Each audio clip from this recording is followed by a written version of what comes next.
આપ જોઈ રહ્યા છો સ્પાર્ક ટુડે ન્યૂઝ। ઉમરગામમાં ક્રિકેટ સ્ટેડિયમ નિર્માણ કાર્યમાં નવું મંગલ પ્રકરણ આવ્યું છે। ઉમરગામ નગરપાલિકા દ્વારા ખેલાડીઓને ઉત્તમ સુવિધા ઉપલબ્ધ કરવા માટે ખાસ પહેલ કરવામાં આવી છે। રણિયામણા દરિયા કિનારે ક્રિકેટ ગ્રાઉન્ડ ખાતે જ નગરપાલિકા દ્વારા ₹2,27,00,000ના ખર્ચે સ્ટેડિયમનું નિર્માણ કાર્ય ચાલુ રહ્યું છે।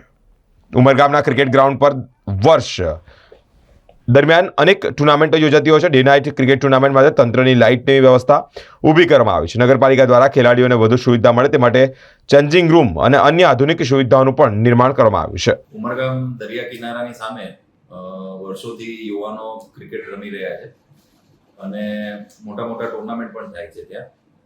તો એમને સુવિધા મળી રહે એના માટે ત્યાં સ્ટેડિયમ પેવેલિયન અને ચેન્જ રૂમ સહિત બીજા આધુનિક એમ્યુનિટીઝ ત્યાં મૂકવાના છે નગરપાલિકા તરફથી। લગભગ 2.25 કરોડના ખર્ચે 2,27,00,000ના ખર્ચે એક સારું ને સુંદર સ્ટેડિયમ બનાવવાનું કામ અત્યારે ચાલી રહ્યું છે, ક્રિકેટ સ્ટેડિયમ, જેમાં ડે નાઇટ મેચીસ રમી શકાય એ રીતનું આયોજન કર્યું છે।